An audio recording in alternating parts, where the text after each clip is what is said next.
여러분 안녕하세요. 전직 펀드 매니저가 운영하는 주식경제 채널 86번가입니다. 오늘은 게임스탑 사태로 이슈화가 된 쇼스퀴즈에 대해서 살펴보도록 하겠습니다.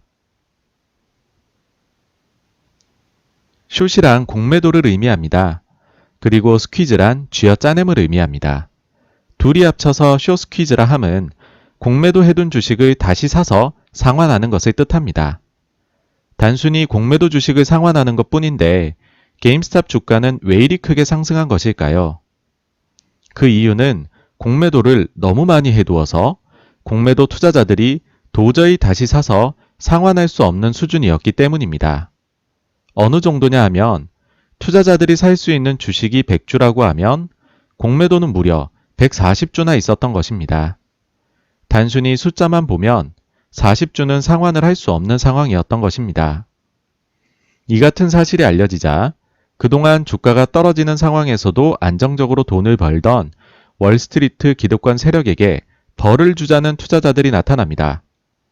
개인들이 남은 주식을 모두 사서 절대 팔지 않는다면 주가는 이론상 무한대까지 올라갈 수 있을 것이란 기대가 생겨났습니다. 소액 개미 투자자들 뿐만 아니라 소위 큰손들도 이 운동에 동참했습니다. 그리고 실제로 주식은 어마어마하게 상승하였습니다. 비록 로빈후드가 매수 버튼을 삭제하는 초유의 조치를 내렸지만 게임스탑 주가는 잠시 흔들렸을 뿐 재차 상승하는 모습을 보였습니다. 하지만 어찌된 영문인지 2월 1일 공매도 물량이 급감했다는 뉴스가 나왔습니다. 얼마 전까지만 해도 100%가 넘었는데 이제는 불과 39% 수준에 불과하다는 것입니다. 만약 이 기사가 사실이라면 공매도 세력이 상환할 수 있는 주식의 씨를 말리자는 계획은 기초부터 틀어지게 됩니다. 실제 주가는 2월 1일 크게 하락하였습니다. 여기서 다음에 세 가지 의문이 생기실 겁니다. 첫째, 도대체 유통 가능 주식은 어떻게 구하는 거지? 둘째, 공매도 수량은 어떻게 집계하는 거지? 셋째, 공매도 세력은 어떻게 갑자기 상환할 수 있었지? 86번가도 이 같은 내용은 잘 몰라서 이번에 시간을 가지고 공부를 해보았고 현재까지 알아낸 내용은 다음과 같습니다. 먼저 유통 가능 주식이란 총 발행 주식 수에서 대주주 보유 물량, 자사주, 전략적 투자자, 국가기관, 우리사주 조합, 해당 기업 관련 재단 등을 뺀 주식 수를 말합니다. 즉 시중에 매도로 물량이 나올 가능성이 낮은 주식을 빼고 계산한다고 보시면 됩니다.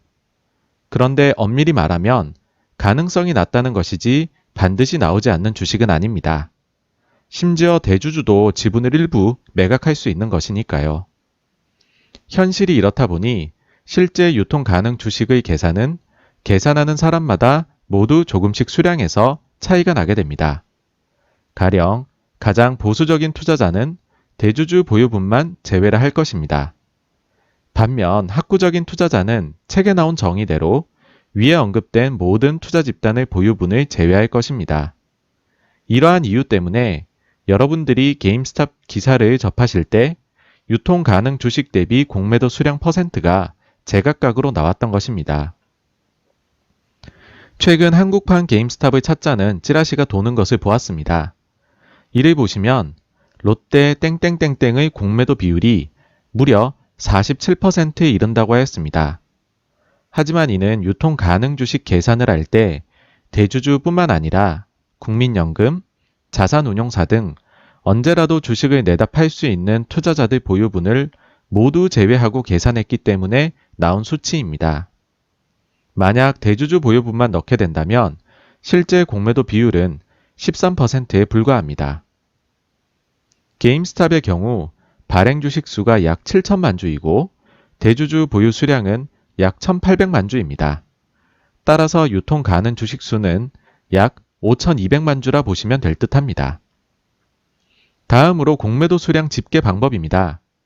미국의 경우 FINRA라고 하는 금융산업규제당국에 한 달에 2번 모든 고객들이 공매도 수량을 신고하여야 합니다. 그리고 이 자료는 뉴욕 증권거래소, 나스닥 등 개별 거래소로 보내지게 되고 이를 투자자들은 유료로 구매하면 볼 수 있게 됩니다. 뉴욕 증권거래소의 경우 정보가 업데이트되는 일정은 다음과 같은데요. 일정을 보시면 기사가 나온 2월 1일은 자료가 공개되는 날이 아님을 아실 수 있습니다. 그렇다면 과연 이 기사는 어떻게 나온 것일까요?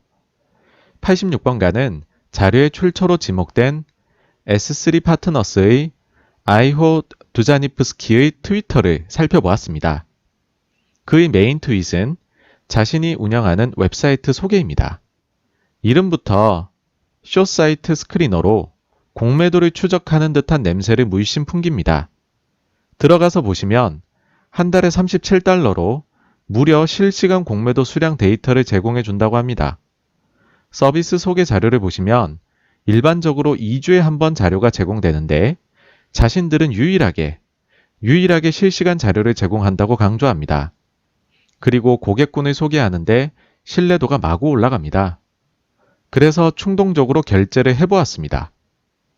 유료 회원이 되자마자 일단 게임스탑부터 살펴보았습니다. 매일 변화하는 공매도 수량을 확인할 수 있었습니다.